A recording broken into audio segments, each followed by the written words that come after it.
Jeannie? Here. Steve? Here. Larry? Here. Stacy? Here. And our student representatives. Thank you for coming. Notice of meeting? Meeting was properly noticed. All right. I need a motion to adopt the agenda. So moved. Second. All in favor, signal by saying aye. Aye. Aye. All right. If you would join me in standing and saying the Pledge of Allegiance.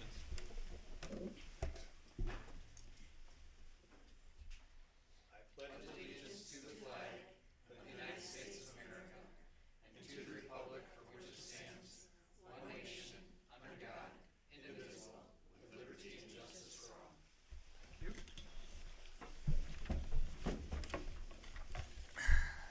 And now I'll call upon Larry to administer the oath of office.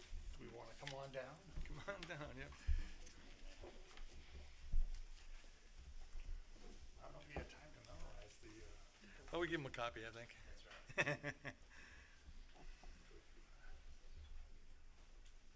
Oh, you got it. You want me to? Yeah, go ahead. Oh, you got it all done. You have this in front of you? I got it right here. And, okay, so we're gonna go through this, and I'll just read it, and you can read back kind of what's there. So, I, Eric Krasovich, who have been duly appointed to the Board of Education of the Pewaukee Public School District, swear that I will support the Constitution of the United States and the Constitution of Wisconsin, and will faithfully discharge the duties of said office to the best of my ability, so help me God. Repeat that back, please. I, Eric Krasovich, who have been duly appointed to the Board of Education of the Pewaukee School District, swear that I will support the Constitution of the United States and the Constitution of Wisconsin, and will faithfully discharge the duties of said office to the best of my ability, so help me God. Congratulations to you, sir. Thank you. Welcome aboard. Yeah. We started his orientation already too, Stacy. He's like, just really on track. So. I hereby give the newbie badge. Yeah. You get to hand, yeah, you do. You get to hand that off. Where I work, that means you have to buy the drinks, but. Okay, no problem. Happy to do that.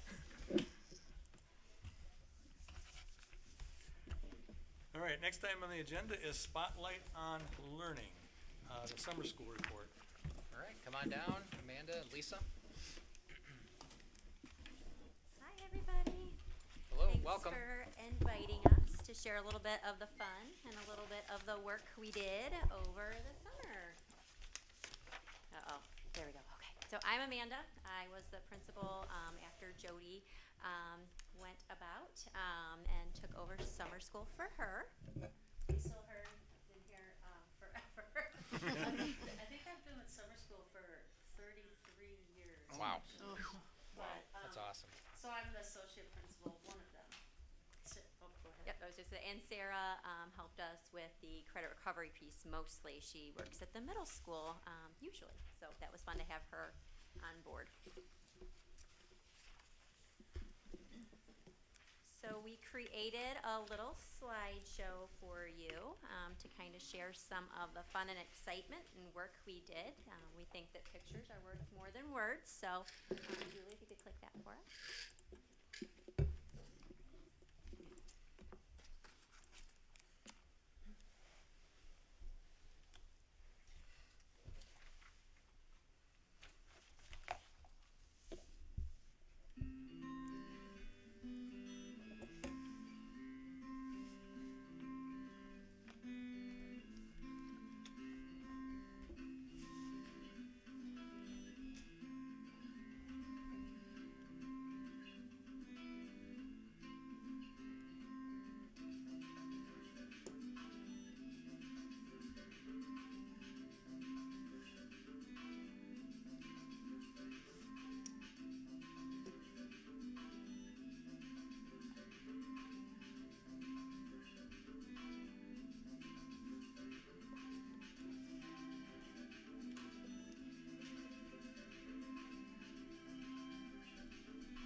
can see the kids enjoy summer school. We used a lot of our outdoor spaces for that, a lot of indoor spaces. Chemistry for Kids was housed in the makerspace at the elementary school. We had the Palms and Dance and a lot of drumming going on, so the kids had a great time this summer. It was really nice considering last summer when we did have it, and it made a big impact, especially on me. I missed it, actually. But before we go, and Amanda doesn't know I'm gonna say this, but I'm telling you, she has done a fabulous job. She came in at a really hard time. We didn't have a secretary yet. We were trying to hire teachers. Was really a tough situation. She came to all of our meetings when she found out she has this fabulous job, and didn't have to, and attended all of our meetings up to summer school. So the transition when Jody left and Amanda took over was seamless. It was really nice to have her on board. I've worked with a lot of them, and she's a good one. You're a keeper. All right. Some of the highlights that we had this summer, amongst many, but we were offering the math and reading intervention program all the way down to kindergarten this year through 8th grade. It was really nice to have those little ones get started early. The teachers did a fabulous job in our intervention. Katie Adams served, she was doing her practicum and she decided to help us, and she served kind of as that special education liaison, and she made sure that the SPED kids had schedules and paras where they needed them, and then if someone did show up, we covered, and she was really an integral part of our program. Sarah Colburn works really well with high school. She does all of our credit recovery, which is not an easy task as well. And we did add some new classes. Weren't going to put a bunch of new ones on because we had missed last summer, but we did add escape rooms, which was booked immediately as soon as that button to register was turned on. Advanced board games for those middle schoolers that really like that, and we also had intro to programming. So those were some of our new highlights. So this is not my forte, so I'm going to have to lean on John a little bit here. The grade out portion there is the virtual year. So you can see that year kind of everything was just down by nature. But this year we kind of had a rebound. When I'm kind of looking at that, I think what I'm seeing is I think we're kind of back to normal. So I think my takeaway is people were excited to see summer school kind of return to its typical format. Kids were excited to, do fun things with their friends and see their teachers kind of in a more, I guess just in an enrichment kind of environment where things were more, just kind of laid back. And it looks like, everybody just kind of took advantage of the fact that we were kind of back to normal. So that was a really nice thing to see. John, I don't know if there's anything that you want to kind of point out with those numbers, if there's anything that kind of stuck out to you. I think when you look at the cost of summer school, much like the scheduling that we do during the year, it's really student-centric. So the costs are based on the demand from the students. And the FTE that you see on there is basically counting all the way down to the minutes that were served for every student, divided by 40,000+ to come up with a full-time equivalency if that student was there for a year. And it rolls into the 3-year average. So when you look at the financials, it's a 3-year number, an average, that is the impact to the revenue limit that you have.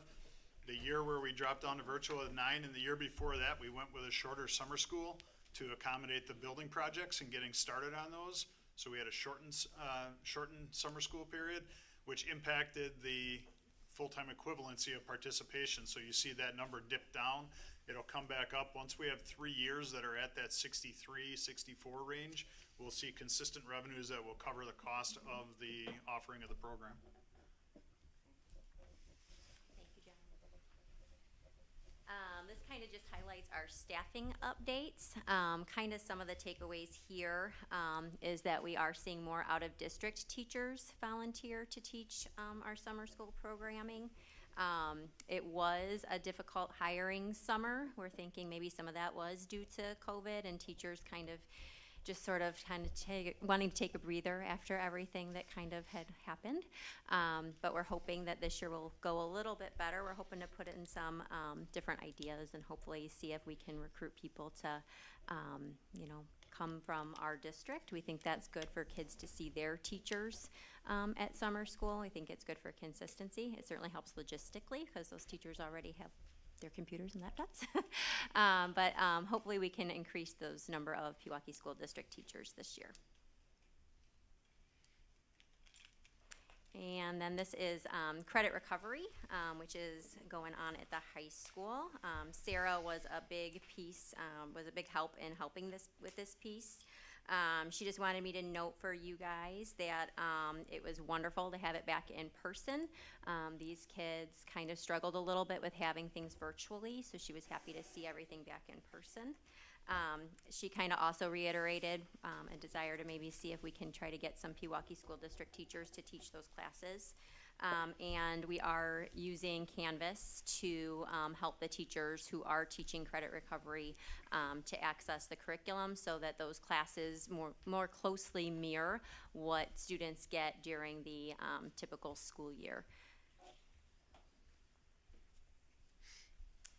Next year, we're hoping to make some small improvements just as we kind of continue to move ahead. Looking at our branding, we're kind of, our pamphlets and our booklets and stuff kind of look a little dated, especially in comparison to all the other beautiful things that Miranda's been working on. So when we look at other districts, kind of trying to mirror some of the ways that they've used their branding on their summer school program, just to kind of give it a freshened look. We were thinking about staggering the registration for intervention before we open up for enrichment. We found that to be quite a hiccup, especially for parents. This past year, it was kind of confusing for them, so kind of working with the secretary on that piece. I'm going to be working with Brian Sniff and Paul Bursai over at the high school, mostly to educate myself a little bit around credit recovery, because I don't feel like I have a very good handle on that piece of summer school. But then also to make sure that we continue to add to those Canvas pages as teachers increase their repertoire so that it's easier for anybody who's kind of stepping into that role, and making sure that we're kind of clear on what those expectations are around credit recovery. Collaborate with the technology department to roll out the computers and the passwords and stuff for our guest teachers who kind of help us out with summer school, and making sure that all of the classrooms have the technology that they have, or that they need rather, ahead of starting up. Working with Colin on the hiring process to make sure that staffing is kind of in place a little bit earlier this year. It was a little bit of a scramble, I think, so just trying to be ahead of it as much as possible.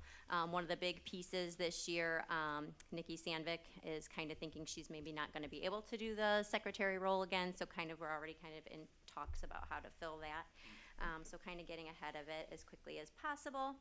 Hopefully we can keep on Katie Adams. Like Lisa had said, she was an integral part to helping with the special education students and making sure that their summer school experience was successful. And again, also keeping Sarah on to help with that credit recovery part too. And then just kind of continue to problem solve with all the different departments to make sure that we're kind of recruiting as many Pewaukee School District teachers as possible to help with summer school.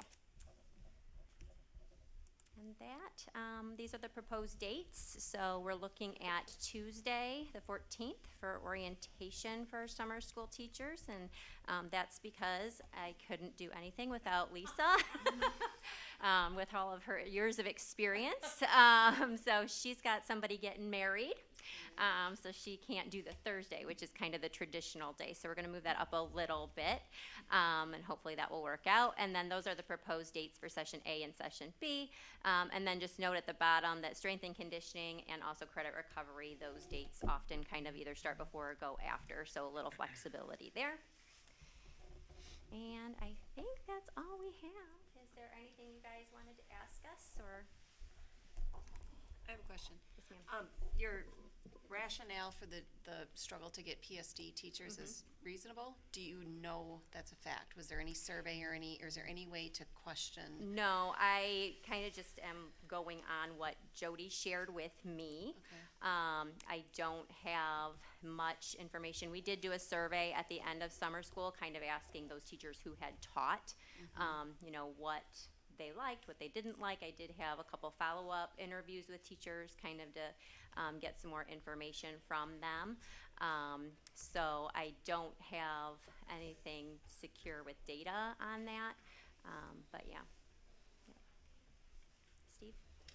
Thanks for your focus on making it better every year. That's tremendous. That's what we strive for in our community, as you know, in our district, is to use information to make our programming better. So thank you for all of those changes that you hope to make for next year to make it even better than it was this year.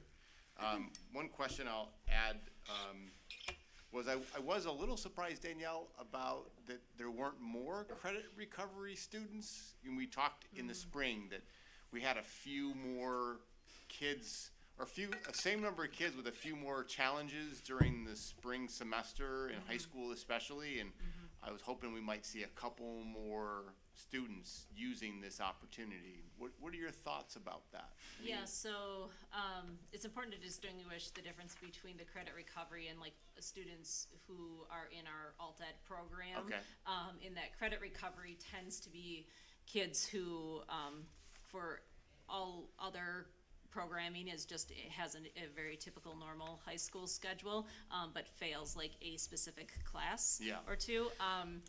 So some of it is, you know, in credit recovery, we offer it in social studies, math, and English. So obviously if they failed a class in a different area, like that wouldn't be available for credit recovery. So that might be part of it.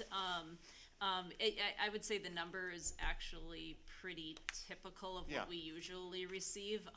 And some of the struggle is that especially second semester failures, you don't know until June. And then by the time they connect with the parents right away, the parents are like, well, you know, we have this vacation, that thing planned.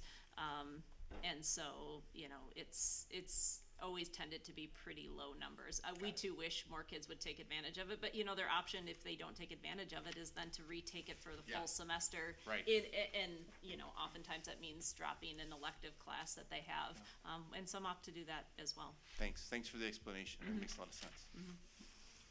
Other questions? Registration go this year? I didn't see as many complaints on the parent page as I have in previous years.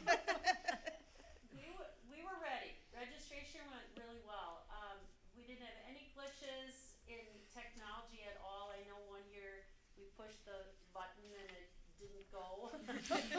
So no, registration really went well. I start that in probably next month already. So I think parents were well aware. We updated the page, the summer school page, and had more information on there. So the only complaints that we ever get is the class is full and my kid wants to be in this class, and I mean, there's nothing we can do about it, but Right. yeah.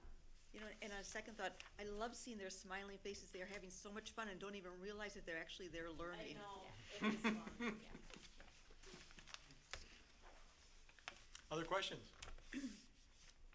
Thank you very much. Awesome. Yeah, I just want to, you. you guys did a great job. That's awesome to see the rebound and to have the numbers back on campus that we did. And one question I would have is, did the redesign of the parking and all that, did that help? Yeah. You know, that's always an issue with that many cars coming up on the hill.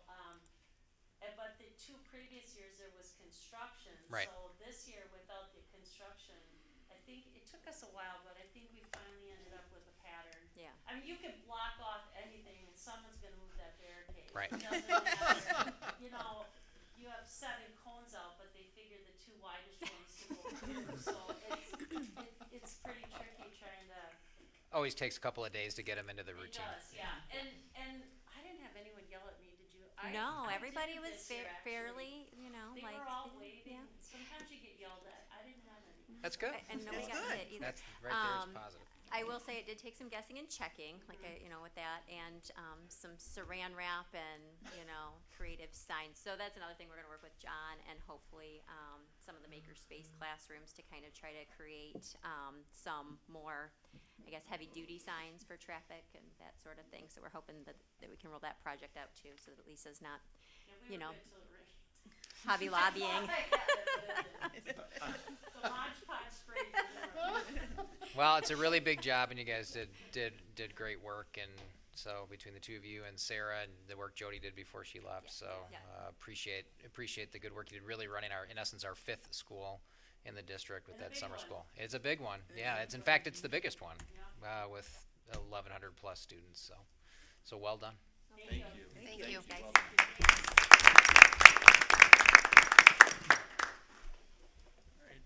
With that, we'll move on to the COVID-19 mitigation update, and I'll turn it over to Dr. Katie. Yeah, thanks, Brian. Some new pieces this week. Really, it's something that we experienced quite a bit last year, where we would not always have tight agreement with internal numbers and external numbers. We got a little bit of that going on right now. Externally, really positive trends. Things are declining statewide, regionally. We get a report every week from Waukesha County that shows a number of active cases, school-aged children within the districts in Waukesha County, which we've consistently been among the lowest. We've been very fortunate that way. That might change a little bit this week. But in general, all across for the last 3 weeks, cases have been trending down among school-aged children, and we know that it is from a larger scale. We have a current situation. I wrote you all today that we had 9 positive cases pop over the weekend at Horizon, and another one that came out today, so that's 10. Currently, we're up to 27 active cases in the district, which is the most that we've had, in which I think 21 are at Horizon. So relatively low and stable numbers at the other 3 schools, not big concerns there. So we haven't done this yet this year, but as I mentioned in my communication with you today, Pete did communicate out that we're putting 2 classrooms into temporary virtual learning for the next 4 days. The thing that is really beneficial is that we're coming off a 4-day weekend. So, we really, and I give Horizon a lot of credit, they really worked this issue because it was pretty active there with cases last week. Just continue to communicate to parents, quarantine students who are positive, provided an option where families in those classrooms that were having most cases, they could opt for really emergency remote learning if they chose, and some did. They chose to keep their kids home.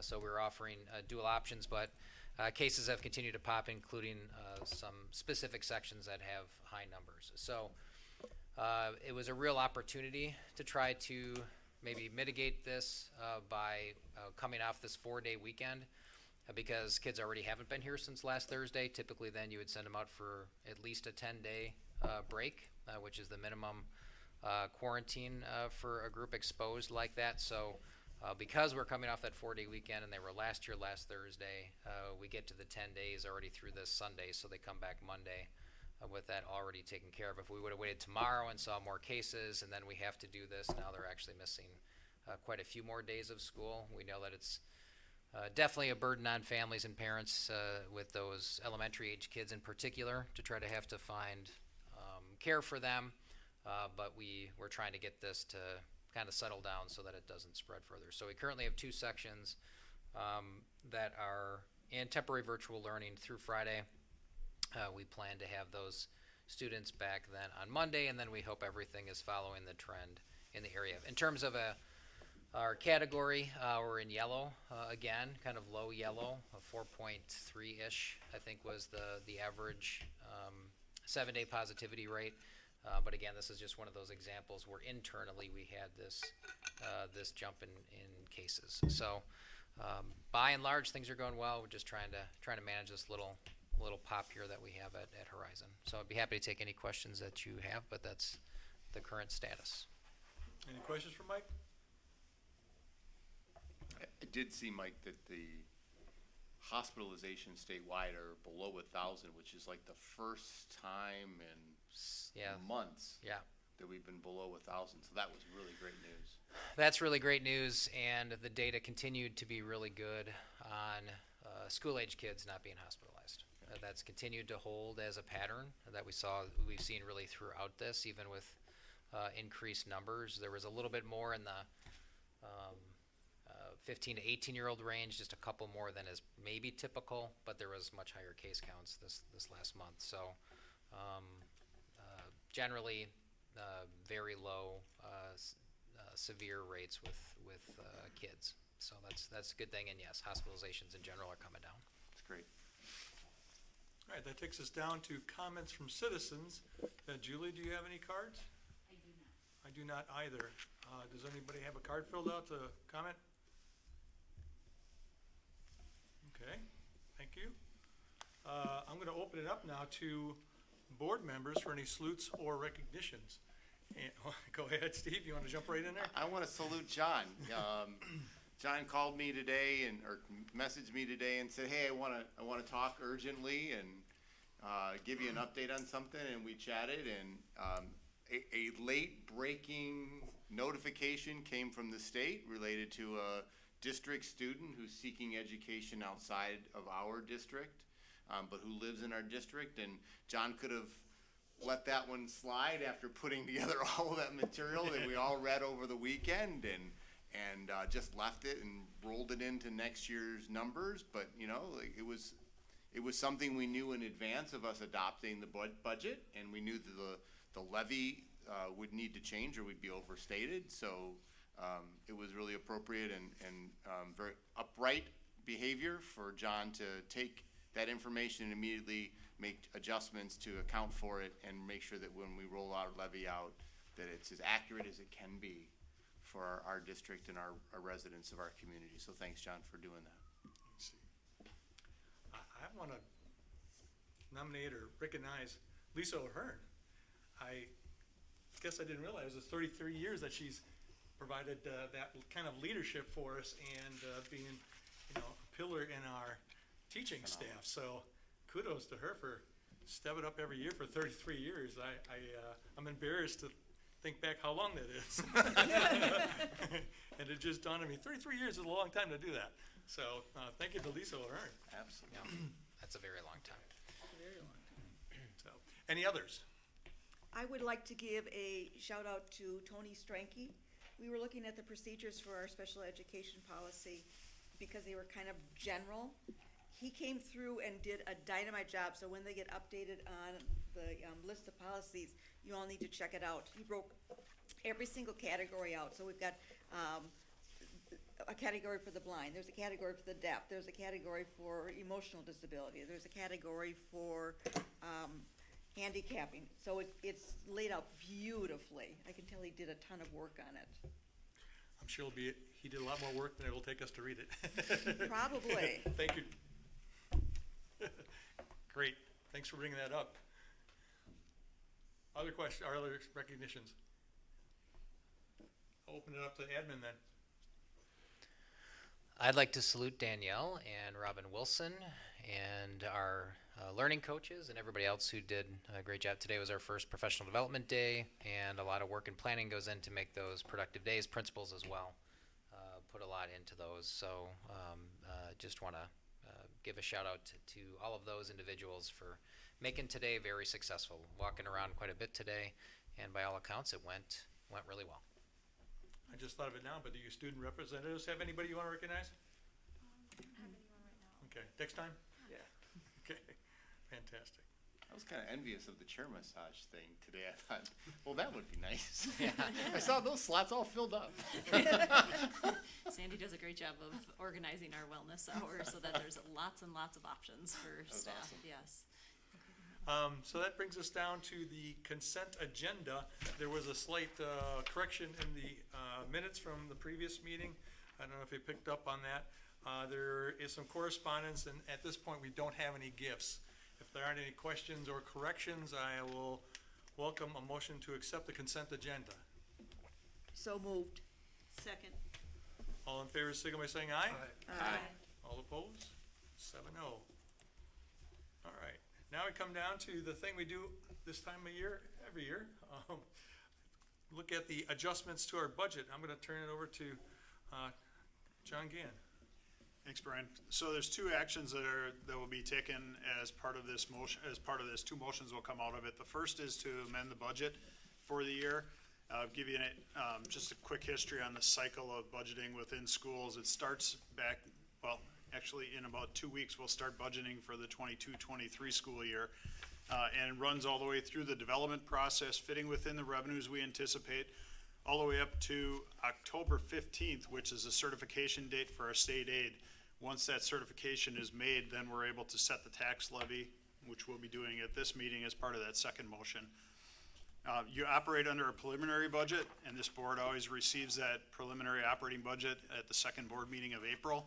And that's the spending plan based on the information that we have at the time and based on the history of what we would anticipate we'll have for resources in the upcoming year. This year was a little unique in the fact that our revenue limit, which has been around since 1993, had a $0 increase added to it through the whole state budgeting process for the 21-22 and 22-23 fiscal year. With the rationale there that there's federal resources that can cover the cost of those ongoing operational costs for the next 2 years within the budgets for those districts. So the original budget or the preliminary budget that was adopted by the board in May included a increase to the revenue limit as projected of what would typically be about $200 per pupil that we would have allowable increase. When that came through with zero, what we ended up doing is substituting that inflationary increase in cost with the federal funds. So the biggest change in the budget from a revenue side is lower tax levy, utilizing more federal funds to cover those operating costs. So the overall tax levy decreases by roughly $650,000 from the levy that was approved at the annual meeting. So there's a decrease in the actual levy of over $300,000 from what the levy was last year. So there was a small proposed increase. We're actually going back to last year's and decreasing last year's levy as part of the action that will happen here. Overall expenditures in the district are increasing slightly. Another revenue that we will see that's increasing was part of the veto message that came through from the governor in July, and that represented a revenue of $125 per pupil that would be allocated across the state. We don't have much additional information on that yet, so we're going to recognize the revenue as part of our budgeting process. However, we're not going to tie any operating costs to it at this time. We're going to earmark that to be used for future cost. So our OPEB liability, some additional contribution there, and also to our long-term capital projects trust fund and an additional contribution to there until we get more details on how that revenue is going to materialize. So overall revenues for the general fund will increase about $435,000 from what the preliminary budget was. And again, that covers those inflationary costs for the year. We also had an increase in equalization aid from what we had anticipated in the preliminary budget. We had anticipated about a 16.5% increase. The equalization aid came in at about slightly over a 20% increase for the year. Equalization aid works with tax levy within the revenue limit, so as equalization aid goes up, tax levy goes down. They cannot exceed the limit. So that was another driving force behind the tax levy being lower in the proposal that we have. From a budget perspective, the other funds, the only real change from preliminary to now that you would see would be in food service, and we've incorporated some additional equipment costs, some of the movable equipment that we replaced as part of the remodeling into the budget for food service, and funded it through there. But we're still looking at having a surplus in there, slightly below what the limits are that we have for a surplus for our operating cost. Any questions on the budget side? Yeah, one thing, because, like Steve pointed out, you had to do all this work at the last minute here. Isn't there a timeline that they're supposed to give you this information so that you can develop the budget? I mean, did they exceed that date? how about, let's talk big picture budget, and then I'll talk about what changed this afternoon. Okay. Really great explanation in your materials that you provided over the weekend. I thought it was very thorough. I had obviously some questions that I had sent you over the weekend, and your answers were right on the spot.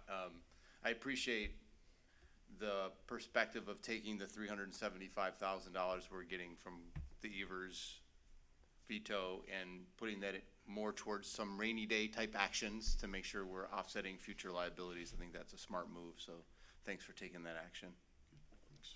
Questions? Stacy? Larry? Any, Steve? All set. Jeannie? I'm good. Good. Okay. So the second area, the second motion that we'll have tonight is tied directly to the property tax levy for the year.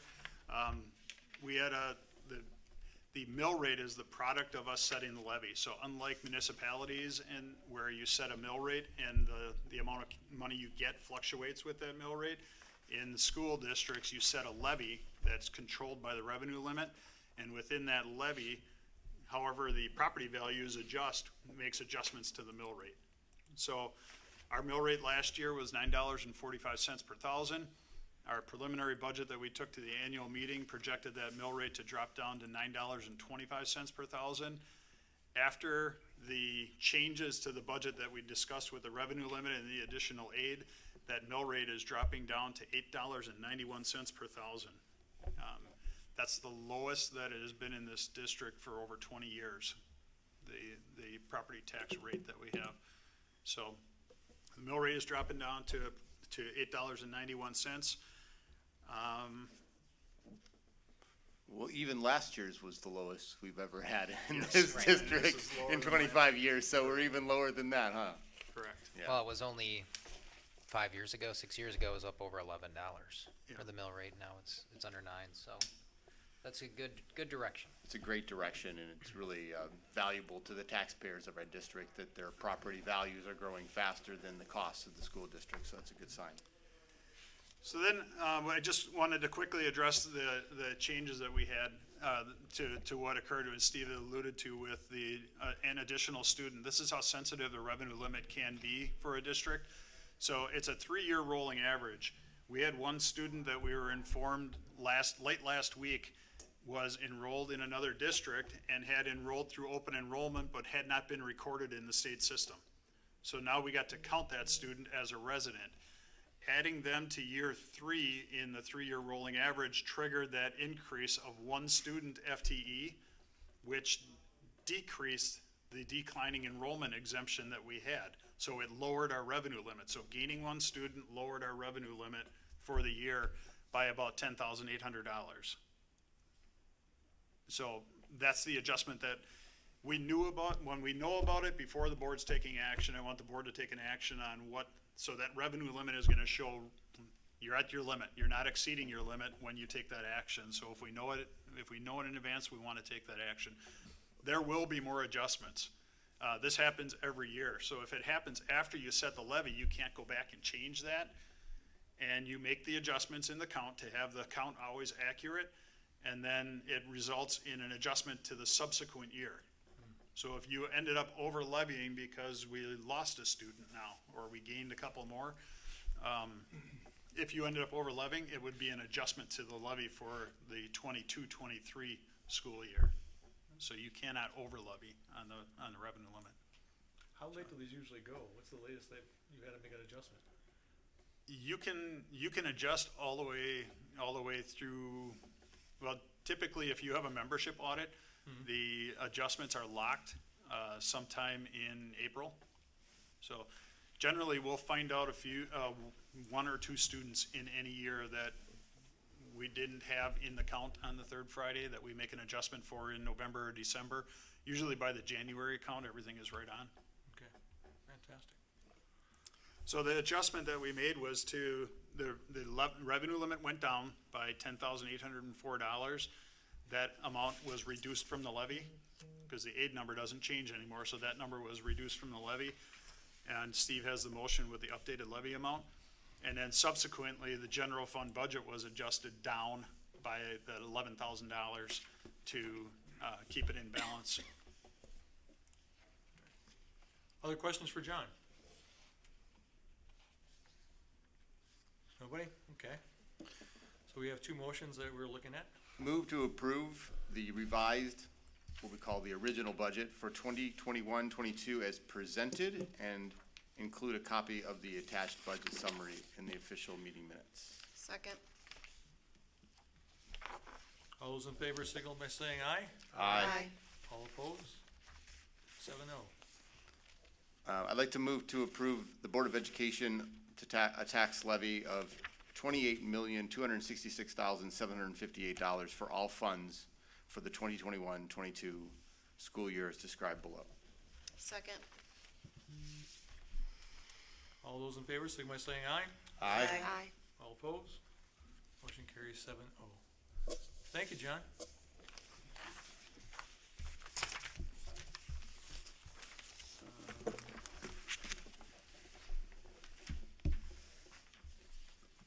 We took care of both of those things, right? Okay, personnel issues. No resignations? No resignations, no employments, no leave requests. Zooming through that one, okay. That takes us down to board goals and operations, upcoming activities. We are changing the date to have our new pictures taken, because Steve won't be with us on the 8th. Is that right, Steve? That's correct. 8th of November, so comb your hair for November 22nd. Wear some lipstick. Huh? Wear Wear some some lipstick, lipstick. Stacy. All right, and then. Thank you for that change. Appreciate it. I think Eric likes that too, because I think he's planning on his No Shave November experience to be over by then. That's my plan. So, We won't recognize you, Eric. that's, I know. Yeah, make sure you wear your badge. December 6th, we've got a learning session about the professional development for the staff to address the learning loss and interventions needed there. The 13th, we have business affairs, and it says policy. Jeannie, you're gonna have policy then? Yes, we are. Okay, and then the board meeting. And then we get a little Christmas break, and we come back January 10th. And again, it says business affairs and policy. Policy gonna be again on that day for January 10th? I don't know. Okay, up in the air. All right, Up in the fantastic. air. All right. And then we'll have another learning session on January 17th. This goes back to self-evaluation of the board, the perception survey, and I imagine at some point we'll have a discussion with Dr. Matarazzo. Yeah, so I confirmed with her, because I had my executive coaching call with her this past week, and she said that 17th works for her, so it's on her calendar. So we'll have her and Candace involved, as has been the case in past years. Okay. And then there's some Baldridge that is being made available, Baldridge training, excuse me, that's being made available February 24th. How many people on the board have been Baldridge trained? How many people are interested in getting Baldridge trained? Okay. I think so. Fantastic. And so that just, so you're aware that the history of that is we used to do Baldridge Examiner training, which was pretty intensive. Now it's, which I think was a really smart move, they do criteria training. So it's really just training. It's right on site. It's for our team to be trained in the education criteria from that continuous improvement process. So again, Are you providing it? not required of board members, but certainly you're welcome to participate, as that's one of our objectives, is to keep our administrative team currently trained. And it fits one of the board goals to go back and apply again for the Baldridge Award. All right, is there anything that I should know about for our Southwest School Alliance coming up? No, there's still stuff floating around out there from different legislative pieces, but Yeah, I don't think it's anything new in terms of legislation from what we spoke about last time. There's a number of pieces of legislation. I think there's a lot of politicking going on between legislature and the governor's side of things and some of these issues. But there was the reading piece. There was cursive writing. There was some different bills. We've talked about those before, but I haven't heard anything real new that's happened in the last 2 weeks. All right, let's go down to a legislative update. Does anybody have anything to share for legislative updates? I don't think anything happened much in the last 2 weeks. Yeah, that's what we were, yeah. As I said, I don't think anything news happened, Okay. last couple weeks. All right. So then the next item under board goals and operations, Steve wanted to, we're asked to have this placed on the agenda. Apologies for getting it late on there. There's a little miscommunication going on there, but so Steve, you want to take over and explain what, or read what it is and explain your thought process? Yeah, absolutely. Thank you, Brian, and thanks for the team for putting this on the agenda for tonight's conversation. It's very timely. Mike and I had a brief conversation about this in his office a couple weeks ago, maybe 10 days ago. And it's been something that's been on my mind for a while, so I'd like us as a board to make a statement about the topic of public engagement and participation in school board meetings. And I proposed some language. I'll read that to you, and then I'll give you my thinking about why this is important for us to do. So here's what I wrote, and I'm certainly open to edits and improvements in this language. But I wrote, the Pewaukee School District Board of Education, the board, encourages the full and civil participation by the residents of our district in the process, operation, and policies of the Pewaukee School District to the extent allowed under the law in the state of Wisconsin. We are committed to transparency in the operations of the board in accordance with the laws of the state of Wisconsin. We do not condone the isolated incidents of abusive behavior by individuals, including threats of violence and or harassment directed at school board members and school district administrators in the state of Wisconsin or elsewhere in our country. We also do not condone the September 29th, 2021 letter from the NSBA to President Biden and find this letter to be divisive and an overreaction to isolated incidents that can be properly handled by local and state authorities. And I just wrote something out that I wanted to share with you about my thinking behind the rationale for that. And so I wrote, I think this is an opportunity for us to be clear with our community and our state association that we welcome community engagement in the educational process while declaring our expectation that community engagement be respectful and dignified. I've sat in meetings with at least 4 members of this board over the last 3 years where you have expressed a desire for increased community engagement, and now we have it. And I'll agree that it has been tough at times, and I've not always enjoyed what I've seen or heard, but it has made me more aware, and that makes me a better representative. We as a board have taken some great steps towards being a more transparent organization because our community has asked for it. So I asked myself, where do we go from here? And I believe the path forward is through discussion and consideration, not threats or intimidation by either individuals or federal law enforcement organizations. I would ask the citizens of our district to treat our school district staff and board with dignity and respect, and I have faith that should law enforcement be needed, that those sworn to duty in our community be allowed to do their jobs without the divisive language and overreactiveness found in the NSBA letter. So that's what I wanted to share with all of you tonight. Anybody want to start the discussion?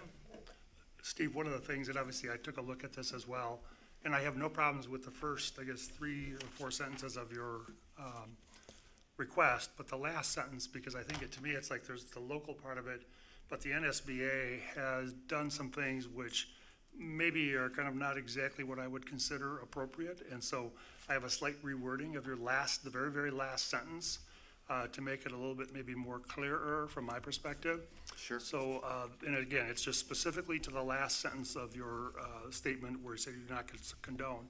But so I have reworded that, or maybe a suggested rewording would be, and again, considering it as a second resolution in terms of looking at it.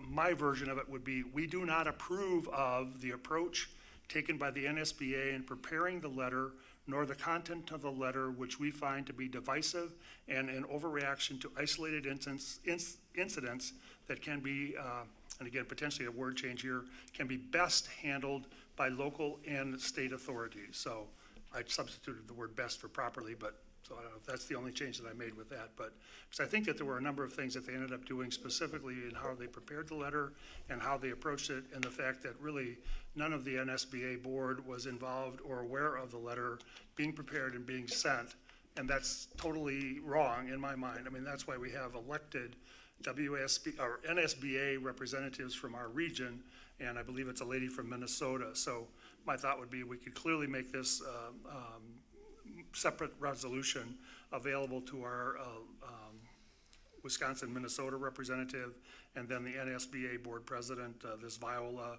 and also Chip, the interim CEO there. So again, I'm just saying, we do not approve of the approach taken by the NSBA in preparing the letter, nor the content of the letter, which we find to be divisive and an overreaction to isolated incidences that can be best handled by local and state authorities. So I think that's I think it's well stated, Larry, thank you. So Larry, you are suggesting we not only send it to the NSBA, but to our, is it a regional representative? Is that what the title would be? For the NSBA, because they have different regions within the United States. So I think I looked it up, and there was a person out of Minnesota who is our representative for Wisconsin, Minnesota, and maybe South Dakota. I don't know all the areas she handles, but. Okay. The only problem I have with that is that in the last 2 days, the NSBA has apologized and retracted their letter. And I was fully aware of that as well, and I read through some So of I don't know that. how you object to something that they've retracted. I think it just sends a message, though, that while they did apologize, it's still the approach and the practices that they followed in terms of how they were, the process of preparing the letter, and the fact that the board of NSBA was not aware of it or communicated with regarding sending a letter to the President of the United States on behalf of the state school board associations, and I think they referenced in their letter 90,000 some board members like us, okay? I mean, their board didn't even know that they were sending that letter to the President of the United States, who then the President of the United States asked the Attorney General, Merrick Garland, to act on it, which was like, okay, that's a little bit like, whoa, It seemed over the top to me too, Larry, and I think the process, as you mentioned, and I didn't bring that out in my conversation, but I think the way the process was handled by the NSBA was inappropriate. And I've noted that I think 11 state school district organizations have already protested to the NSBA about this. I know that the state of Pennsylvania has dropped their membership with the NSBA as a result of the action here, and I think it was wholly inappropriate the way this was handled by that organization. Jeannie, even though we're sending it after they've retracted it, I think I still would like to send the message that that was unacceptable. I think I would like to send something separate, though, from the above part. Keep the above part because that's local. Right, yeah, And then that's keep it's. the bottom part and really just send it to the NSBA because it sounds like as there's infighting there going on too, if the board wasn't even aware of the letter. Yeah. Wait, what do you mean, Jeannie? And maybe I should be clear, I mean, what I was saying, so there's the first part of what Steve had presented. I'm just taking the very, very last sentence and suggesting that we have that as a separate standalone resolution. So my comment is just specifically to the last sentence as a separate resolution, if that makes sense. The first one stands on its own, because that's really about what we are in terms of, that's our local kind of thing that are there. And I'm a big believer in local control. And that's why it's like when the NSBA kind of said, whoa, we're going straight to the top on that one. It's like, no, local control, so. So Larry, are you basically saying with the last sentence that we don't like the process? Both. I said, we do not approve of the approach taken by the NSBA in preparing the letter, nor the content of the letter, which we find to be divisive and an overreaction to isolated incidences that can be best handled by local and state authorities.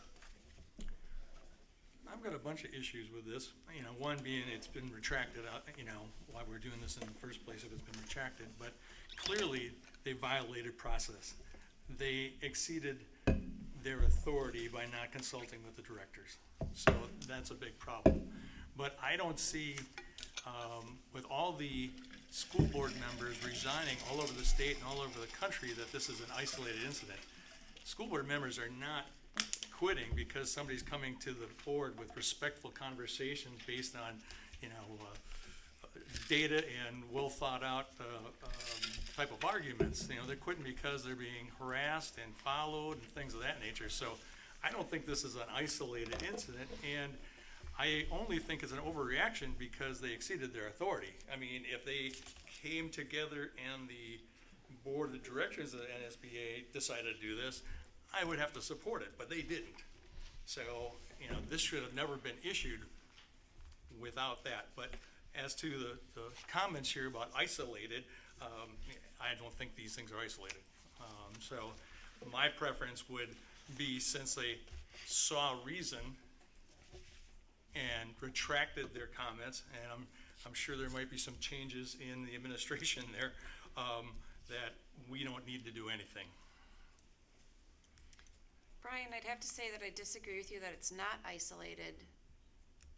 I mean, I'm aware of maybe 3 districts in this state that we've had some volatile conversations. I mean, you guys might know the number of districts that are actually in the state. That's pretty isolated to me.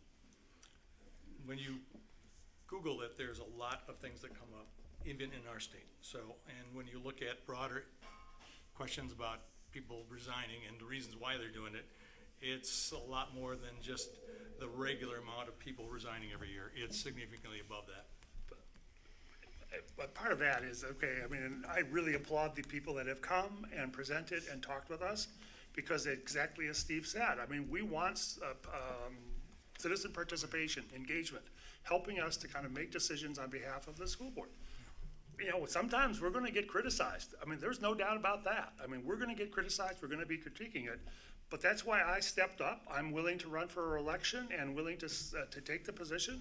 And when we need to hear from our citizens, and sometimes, yes, that may not be things that I like to hear, but at the same time, we have an obligation to listen to them. And I think, again, well, it's isolated, but if school board members have chosen to resign, okay, that's their choice. Now, I think there were a couple school districts where there were actual recall elections and different people had different reactions to that. But again, it's all part of the process. It's everything that we signed up for.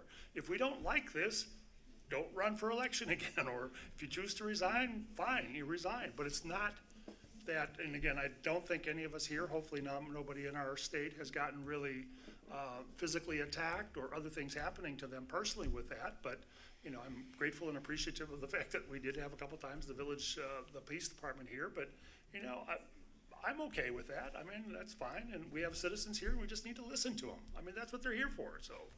And I don't think anybody would disagree with the first 2 sentences. Yeah. I mean, that's kind of what we're here for. So, first 2 sentences are clearly what we're about. So, I move to approve the statement presented within the board goals and operations section around our encouragement of the full and civil participation by the resident of our district as amended by Larry's proposed language. could you read that back, Larry? Oh, Steve? So, the Pewaukee School District Board of Education, the board, encourages full and civil participation by the residents of our district in the process, operation, and policies of the school district. And to the extent allowed under the law of the state of Wisconsin, we are committed to the transparency, and we are committed to transparency in the operations of the board in accordance with the laws of the state of Wisconsin. We do not condone the isolated incidents of abusive behavior by individuals, including threats of violence and or harassment directed at school board members and school district administrators in the state of Wisconsin or elsewhere in our country.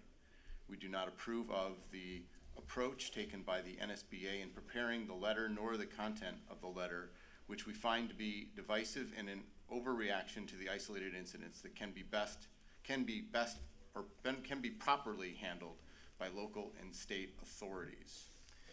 I also, in my motion, would request that we publish said statement on our school website under the board section, and we put it in our paper of record and present these documents as Larry describes to the NSBA leadership as well as our representative from the state of Wisconsin and Minnesota to the NSBA. I second that motion. Any other questions or suggestions? All right, So we're going to put both of those ideas together into one. I thought we were going to make that two separate motions. Yeah, it'll be two separate, right? well, no, you Steve just just made put it one. I just made it one. One. So I made it one. So that's what's on the table. That's what's on the table. Okay, we have a motion, and we have a second, so, Now, that's a quandary for myself. I get it. Okay. Sometimes we have to make tough choices. so, all in favor, signal by saying aye. Aye. Aye. All opposed? Nay. Nay. Nay. So, do I hear four? Yep. So the motion fails. Okay, so Did Larry, you wanna can do you? something else, Larry? Yeah. Oh, sorry, did you? No, I just Go wanted ahead. Larry to clarify then what he wanted to do. Okay, well, I had no problems with the front part of it, with the first thing that Steve had, the first three sentences, and mine would be just a second standalone resolution on its own. Well, if you're gonna make a motion, also say where it's gonna be published. So, okay? okay. That's my question, I guess, Larry. So So I want- how are you treating the two differently? Are you not? So you're making them two statements. Are you treating them differently? Yeah, where are they gonna get published, right? We don't have that specifically in here. I mean, Steve put in what, No, but, I mean, Wait. Steve had an idea where he wanted to go, so, and he was clear about that. okay, but I don't think, to me, that's not necessarily part of our motion, but if it You needs can to. decide Well, now, whether you want. if you put want it to in do a the new or not. motion, you could. Okay, But I'm not sure I understand what your Yeah, difference well, is. if we prove it, what do we do with it? right. Yeah. Well, we would post it on our website in terms of motion number, or resolution number 1 and resolution number 2, definitely on our website. Steve suggested that we post the one in the paper, and we could potentially post both of them in the paper if we wanted to. My only addition would be to take the second one and send that to our regional NSBA representative and also to the NSBA president and executive of that organization. So there's two people there, Chip and Viola's the name. So when my you s- motion, sorry about this. Yeah, go ahead. No, please. My go ahead. motion would take the first part of it. Okay, make them one at a time, then, okay? Okay, so first motion, number 1, the Pewaukee School District Board of Education, the board, encourages the full and civil participation by the residents of our district in the processes, operation, and policies of the Pewaukee School District to the extent allowed under the law in the state of Wisconsin. We are committed to transparency in the operations of the board in accordance with the laws of the state of Wisconsin. We do not condone the isolated incidents of abusive behavior by individuals, including threats of violence and/or harassment directed at school board members and school district administrators in the state of Wisconsin or elsewhere in our country. End of that motion for that resolution. All right. To be He's got- published he's in our got- websites? Motion And all websites, okay. Okay. The So- second motion. Wait, no. No, one You have to One have at a one time. one at a time. One at a time, so, all right. He's got a motion out there. Is there a second? Yeah, I'll second it. Okay, all right. All in favor, signal by saying aye. Aye. Aye. Those that say no? No. No. So we've got 5-2. Gotta count my hands. All right, so that passes. So Larry, once from the top with feeling here?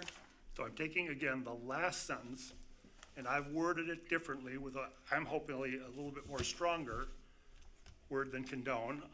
We do not approve of the approach taken by the NSBA in preparing the letter, nor the content of the letter, which we find to be divisive and an overreaction to isolated incidents that can be best handled by local and state authorities.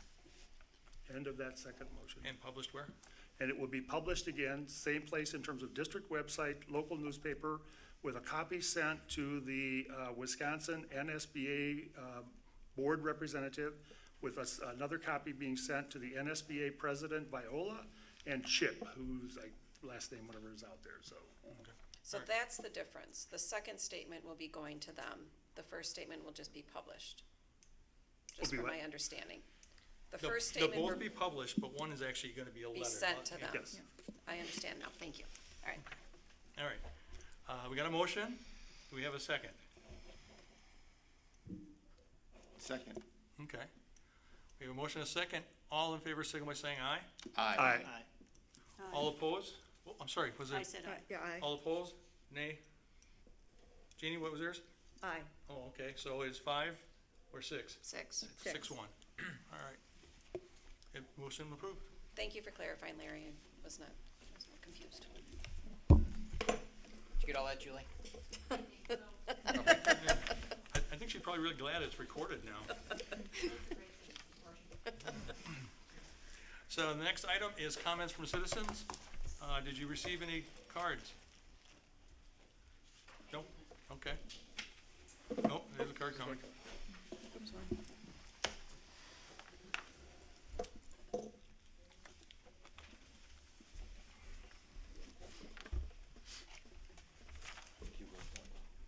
Oh, thank you, I appreciate that.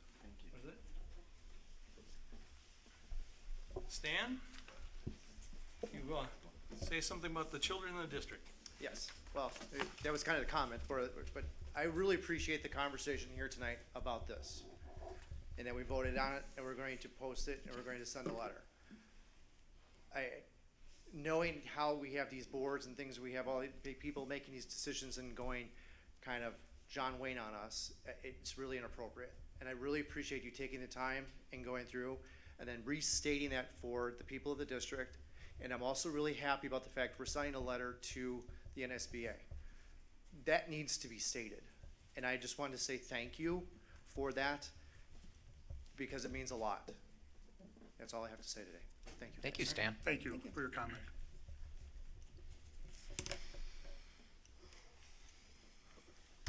All right, so that takes us down to the closed session in accordance with Wisconsin State Statute 19.85(1)(c), succession planning. Need a motion to go into closed? Move into closed session per Wisconsin statute 19.85(1)(c), succession planning. Need a Second. Second? Jeannie? Yes. Okay, I would need to do a roll call vote. Stacy? Here. Larry? Yes. Yes. Steve? Yes. Jeannie? Yes. Ann? Yes. Eric? Yes. We are now in closed session. I think we're gonna head into the library. Yep. And just to, for any attendees, we